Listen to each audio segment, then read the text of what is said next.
আসসালামু আলাইকুম প্রিয় দর্শক, 12 তারিখের থেকে সকাল থেকে নির্বাচনে ভোট হবে। বিকেল পর্যন্ত চলবে, অন্যান্য বারের চেয়ে একটু বেশি সময় ধরে চলবে, কারণ দুটো ভোট।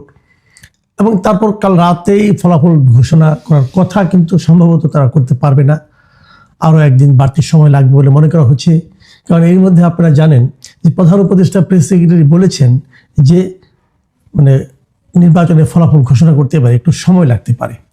এই যে সময় লাগতে পারে বলে উনি বলেছেন, যেটা নাকি নির্বাচন কমিশনের বলার কথা ছিল, কিন্তু দায়িত্ব নিয়ে উনি নিজেই বলে দিয়েছেন। উনি এরকম প্রায় কয়েন আগেও করেছেন বহুবার, যেগুলো নিয়ে বিতর্ক হয়েছে, বাট উনি ড্যাম কেয়ার, উনি পাত্তা দেন না, ওনার যা ইচ্ছা উনি বলে দেন। তো উনি বলেছেন, যেহেতু সেটা নিয়ে মানুষের মধ্যে আমার ধারণা একটা আতঙ্ক তৈরি হয়েছে যে নির্বাচনের সঠিক ফলটাকে আমরা পাবো, তা না হলে আগে ভাগেই সরকারের লোক কেন বলছে যে নির্বাচনের ফল প্রকাশে বাড়তি সময় লাগতে পারে। এই সন্দেহ তো থাকছে। তারপরেও যেটা বেসিক পয়েন্ট, সেটা হলো যে এই নির্বাচনের ফল প্রকাশের পর কোনো ধরনের দাঙ্গা হাঙ্গামা, কোনো ধরনের মারামারি সন্ত্রাস, অথবা যেটাকে বলা হয় রক্তগঙ্গা কি বয়ে যাবে, এই প্রশ্নগুলি কিন্তু থাকছে। এই প্রশ্নগুলি নিয়ে আমি আজকের আলোচনা শেষ দিকে একটু আলোচনা করব।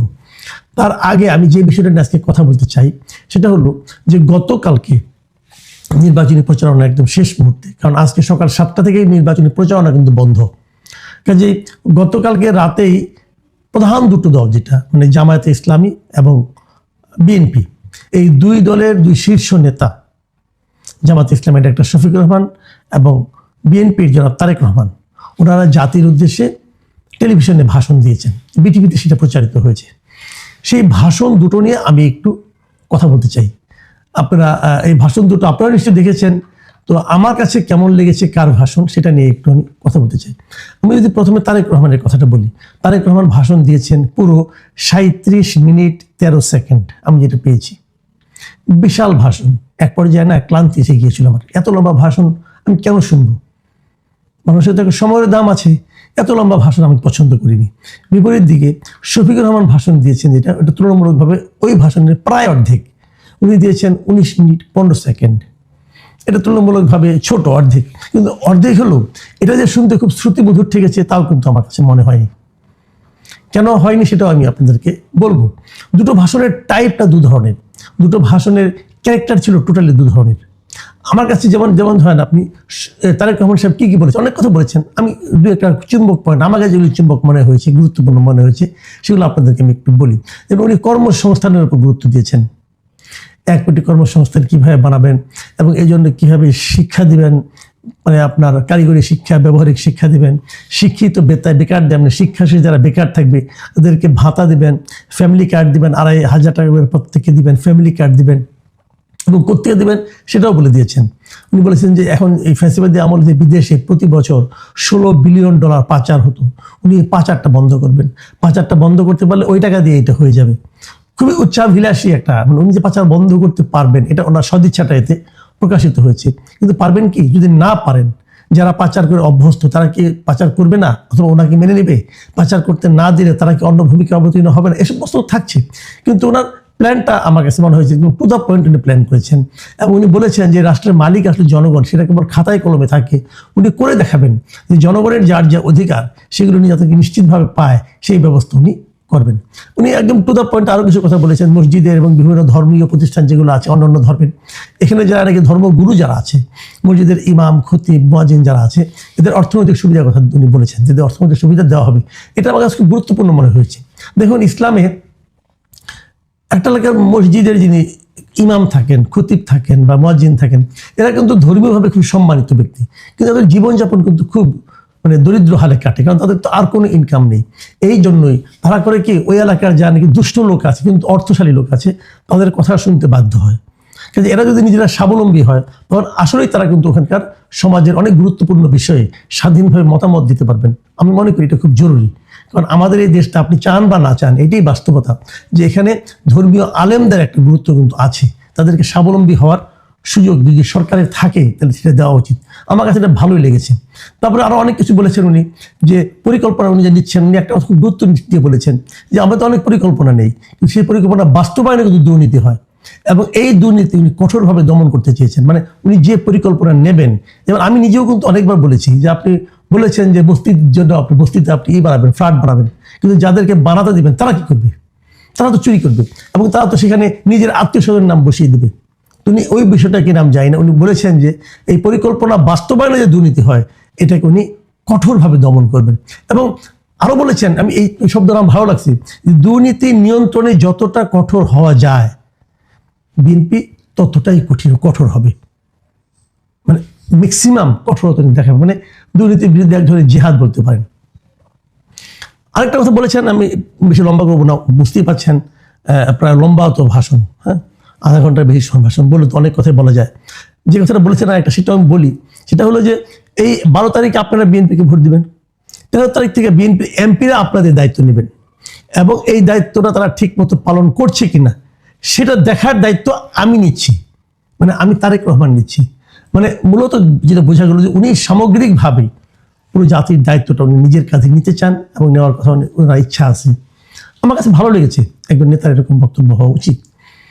আমি যদি এর বিপরীতে ডক্টর শফিকুর রহমানের বক্তব্যটা 19 মিনিট 15 সেকেন্ডের বক্তব্যটা দেখি, আলোচনা করি, তাহলে আমরা কি পাই?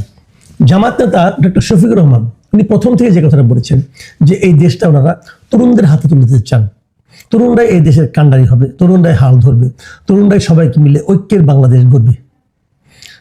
খুবই ইন্টারেস্টিং কথা। উনি এই সঙ্গে এই কথা বলেছেন যে পরিবারতন্ত্রের উনি অবসান ঘটাতে চান, মানে পরিবারের পরিচয়ে কেউ ক্ষমতা দখল করবে এটা ওনারা চান না। বোঝা গেছে এই আলোচনাটা সরাসরি আক্রমণটা তারেক রহমানের প্রতি উনি দিয়েছেন। লুটপাটের অবসানের কথা বলেছেন, তারপরে উনি প্রমাণ হিসেবে বলেছেন যে জামাতই পারবে, কারণ জামাতের অতীতে যারা মন্ত্রী ছিল, এমপি ছিল, তারা লুটপাট করেনি, তাদের বিরুদ্ধে দুর্নীতির কোনো অভিযোগ আসেনি, এগুলো উনি উল্লেখ করেছেন। এবং উনি বলেছেন যে নারীকে মূল্যায়ন করা হবে, নারীকে নিরাপত্তা দেওয়া হবে, কেউ যেন ভয়ের সংস্কৃতির মধ্যে বসবাস না করে সেটা দেখানো হবে। এবং উনি 3টা ক্ষেত্রের কথা বলেছেন যে দেশের উন্নতি করতে হলে এই 3টা ক্ষেত্রে উন্নতি করতে হবে এবং এই 3টা ক্ষেত্রে কি করতে হবে? শিক্ষায় সংস্কার আনতে হবে, বিচার বিভাগ আমূল ঢেলে সাজাতে হবে এবং অর্থনীতির সংস্কার করতে হবে। এই 3টাকে উনি মেইন টার্গেট হিসেবে বলতে চেয়েছেন। তো প্রবাসীদের নিয়ে কথা বলেছেন, তারপরে আপনি বলেছেন যে আমাদের পরিবর্তনে একটা মহা সুযোগ এসেছে, আমরা যেন এই সুযোগটা হেলাই না হারাই, এবং বারবার উনি কিন্তু তরুণদের হাতে ক্ষমতা দিতে চেয়েছেন। আর শেষের দিকে উনি হা ভোটের কথা, সেটা ঠিক মাঝামাঝিতেই উনি হা ভোটের কথা বলেছেন যে সবাই যেন হা ভোট দেয়, তাহলে পরিবর্তনটা পূর্ণাঙ্গতা পাবে। এগুলি ভালো। আমরা দুটো জিনিস খেয়াল করেছি, আমার এখন আমি বিশ্লেষণটা করি। এটা হলো যে জামাতের আমির উনি কিছু নীতিগত কথা বলেছেন, কিভাবে করবেন না করবেন সে ডিটেলে উনি জান নাই। আর বিএনপি নেতা ওনার কাছে মনে হচ্ছে উনি খুব ডিটেলে গিয়েছেন, মানে আমার কাছে মনে হয়েছে তারেক রহমান সাহেব দীর্ঘদিন ধরে এগুলি নিয়ে চিন্তা করেছেন, আমার ধারণা হয়েছে, এবং সেই চিন্তাগুলি কিভাবে কোনটা বাস্তবায়ন করবেন না করবেন আমার মনে হয় ওনার কাছে একটা ডিটেল প্ল্যান সম্ভবত আছে এবং সেগুলি উনি শেয়ার করেছেন। হয়তো এই কারণে ওনাটা একটু ডিটেলে বলতে যেই হয়তো একটু বড় হয়েছে। আমার আরেকটা জিনিস মনে হয়েছে, আমি গত কয়েকদিন ধরে একটা জিনিস লক্ষ্য করছিলাম সোশ্যাল মিডিয়াতে, মিস্টার পিনাকি ভট্টাচার্য যিনি ফ্রান্স থেকে বলেন, লোকটা জাতে হিন্দু ব্রাহ্মণ, কিন্তু উনি কিন্তু অনবরত আমার কাছে মনে হয়েছে গত কয়েকদিন ধরে উনি জামাতের পিআরও হিসেবে কাজ করছেন। জামাতকে কীভাবে ক্ষমতায় নেওয়া যায় এই সংক্রান্ত নানা ধরনের প্ল্যান উনি দিচ্ছেন, তারেক রহমানের নানা ধরনের ভুল উনি ধরছেন, বিএনপি কেন কোনো কাজের না এটা উনি বারবার করে বলছেন। এবং আমি খুব বিস্ময়ের সঙ্গে লক্ষ্য করছি যে সোশ্যাল মিডিয়ায় জামাত এত স্ট্রং হওয়া সত্ত্বেও ওনার কিন্তু ভিউ প্রতিদিন আগের চেয়ে অল্প করে কমছে। তো ওনার কি জনপ্রিয়তা ধস নামলো কিনা আমি বলতে পারবো না, কিন্তু উনি যে একটা দিকে চলে যাচ্ছেন এটা ভালো, এটা অ্যাক্টিভিস্ট হিসাবে উনি জামাতের পক্ষ নিচ্ছেন, উনি নিজে মুসলমান না হয়েও নিচ্ছেন, এটা অবশ্যই জামাতের জন্য একটা বিরাট অর্জন আমি মনে করবো। কিন্তু উনি একটা কথা বারবার বলছেন যে একজন রাষ্ট্রনায়কের দায়িত্ব হলো ডিটেলে যাওয়া নয়, বরং নীতিগত দিকগুলি বলা। এবং ওনার এই প্রতিফলনটা আমি শফিকুর রহমানের বক্তব্যের মধ্যে পেলাম, উনি নীতিগত দিকগুলো বলেছেন কিন্তু উনি কোনো প্ল্যানের কথা বলেন নাই। প্ল্যান না, মানে একটা নীতি নৈতিকতার ব্যাপারটা, আপনি একটা আপনার এই কিভাবে পলিসিটার কথা বলেছেন, প্ল্যান নয় পলিসি। তো এইভাবে উনিও কিন্তু এটাই বলেন যে নেতার দায়িত্ব হবে পলিসি দেওয়া, প্ল্যান দেওয়া না, আর প্ল্যান দেবে হলো এক্সিকিউটিভ যিনি থাকবেন তারা। তো যাই হোক, আমি সেটার প্রতিফলন কিন্তু আমি শফিকুর রহমানের মানে বক্তব্য পেলাম এবং আমি ওনার বক্তব্য শুনতে আমার মনে একবার মানে প্রশ্ন জাগলো যে by any chance Pinaki Bhattacharya ড্রাফটটা করে দেননি তো? আমি জানি না, আমি বলতে পারবো না, কিন্তু কেন মনে হলো আমি জানি না, হয়তো আমার মনের ভুল হতে পারে, আমি জানি না, কিন্তু আমার কাছে এরকম মনে হয়েছে। আর তারেক রহমানের বক্তব্য শুনে যেটা মনে হয়েছে, উনি দেশটা নিয়ে অনেকদিন ধরে আসলে ভাবছিলেন মনে হলো আমার কাছে, যখন বিদেশে ছিলেন ওনার কিছু প্ল্যান উনি বাস্তবায়ন করতে চান হয়তোবা, কিন্তু সেগুলো কতটুকু আমাদের দেশের প্রেক্ষিতে বাস্তবায়নযোগ্য এটা নিয়ে হয়তো উনি বাস্তবায়ন করতে গেলে টের পাবেন। আমি যে কথাটা বলে শেষ করতে যে আলোচনা বড় হয়ে গেছে এমনিতেই, ছোট্ট একটা কথা যেটা আমি শুরুতেই বলেছিলাম, এই নির্বাচনের পর কি কোনো সংঘাত হতে পারে, কোনো বিরোধ দেখা দিতে পারে? আমি শুরু থেকেই বলছিলাম নির্বাচনটা শান্তিপূর্ণভাবে হবে, আমার কাছে মনে হয়েছে। কারণ যারা নাকি অশান্তি তৈরি করবে সেরকম কোনো সম্ভাবনা আমি দেখিনি। আমি বিভিন্ন সেক্টরগুলো বলেছি, বিএনপি চায় নির্বাচন হোক, জামাতও চায় নির্বাচন হোক, সরকারও চায় একটি নির্বাচন হোক, এমনকি আওয়ামী লীগও চায় একটি নির্বাচন হোক। কাজে এই নির্বাচনে বিরোধ তৈরি হবে কেন, সংঘাত কেন হবে? এগুলো আমার যুক্তি ছিল। আমার যুক্তি সবসময় ঠিক হবে তা তো আমি মনে করি না। আমিও তো মানুষ, তাই না? আমার সীমাবদ্ধতা আছে, জ্ঞানের সীমাবদ্ধতা আছে, চিন্তার সীমাবদ্ধতা আছে, যদি ভুল তো হতেই পারে। কিন্তু এখন আমার মনে হচ্ছে এই দুটো বক্তৃতা শোনার পর নির্বাচন পরবর্তী পরিস্থিতি নিয়ে আমি একটু উদ্বিগ্ন। কেন উদ্বিগ্ন সেটা বলি। আমি দুটো ভাষণের মধ্যে খুব আগ্রহ নিয়ে অপেক্ষা করছিলাম একটা শব্দ শোনার জন্য। সেই শব্দটা হলো, দুজন নেতাই বলবেন যে 12 তারিখে নির্বাচন হবে, জনগণ যে রায় দেবে আমরা সেটা মেনে নেব। মানে জনগণ যদি আমাদের বিরুদ্ধে রায় দেয় আমরা মেনে নেব। এই কথাটা আমি কোনো নেতার বক্তব্যে পেলাম না।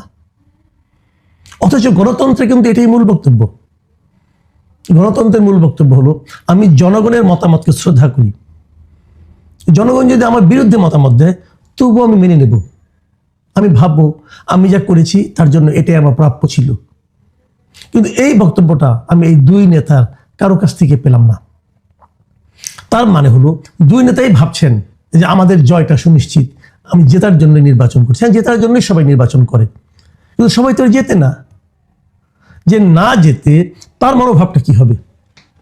সে কি বলবে আমার জেতার কথা ছিল, সূক্ষ্ম কারচুপি হয়েছে, স্থূল কারচুপি হয়েছে, এগুলো বলবে? এবং এটা কিন্তু আমরা শুনে শুনে আমাদের মনটাই খারাপ হয়ে গিয়েছিল। 91 সালে যেটাকে আমি মনে করি এদেশের ইতিহাসে সবচেয়ে ভালো নির্বাচন, সেই নির্বাচনের ফল হওয়ার পরেও কিন্তু শেখ হাসিনা বলেছিলেন সূক্ষ্ম কারচুপি হয়েছে। 96 নির্বাচনে আওয়ামী লীগ যখন বিজয়ী হলো তখন আমি খালেদা জিয়ার পক্ষ থেকে বলতে শুনেছিলাম, ওনারা বলেছিলেন যে স্থূল কারচুপি হয়েছে। তো এগুলো বললে কি হয়? জনগণকে অপমান করা হয়। জনগণ যে আসলে আপনার বিরুদ্ধে রায় দিতে পারে এটা আপনি মানতে চান না। এটা না মানার মাধ্যমে আপনি প্রমাণ করেন আপনি নিজেই গণতান্ত্রিক না। এবার কি হবে? এবার দুই নেতার কেউ তো বললেন না যে জনগণের রায় আমরা মেনে নেব। বলা উচিত ছিল। যখন তারা না বলেন তখন আমরা আতঙ্কিত হই। আমরা ভাবি নির্বাচনের পর যদি বিএনপি হেরে যায় কোনো কারণে, যদি দেখেন আপনি যেন ভোট বিপ্লব হয়েছে, যেটা আশা জামাত ইসলাম প্রায়ই করছেন, তাহলে বিএনপিকে সেই ফল মেনে নেবেন? নাকি বিএনপি আন্দোলন শুরু করবেন যে ইলেকশন ইঞ্জিনিয়ারিং হয়েছে তাই আমাদেরকে হারিয়ে দেওয়া হয়েছে? অথবা যদি জামাত হেরে যায়, জামাতকে সেই ফল মেনে নেবে? নাকি তারা বলবে যে নীরব ভোট আমাদের পক্ষে পড়েছিল, সেই ভোটগুলোকে চুরি করা হয়েছে? তাহলে তারা কি আন্দোলন শুরু করবে, মারামারি শুরু করবে, ভোটের ফলাফলকে অগ্রাহ্য করা শুরু করবে? আমাদের ভয়টা এখানেই।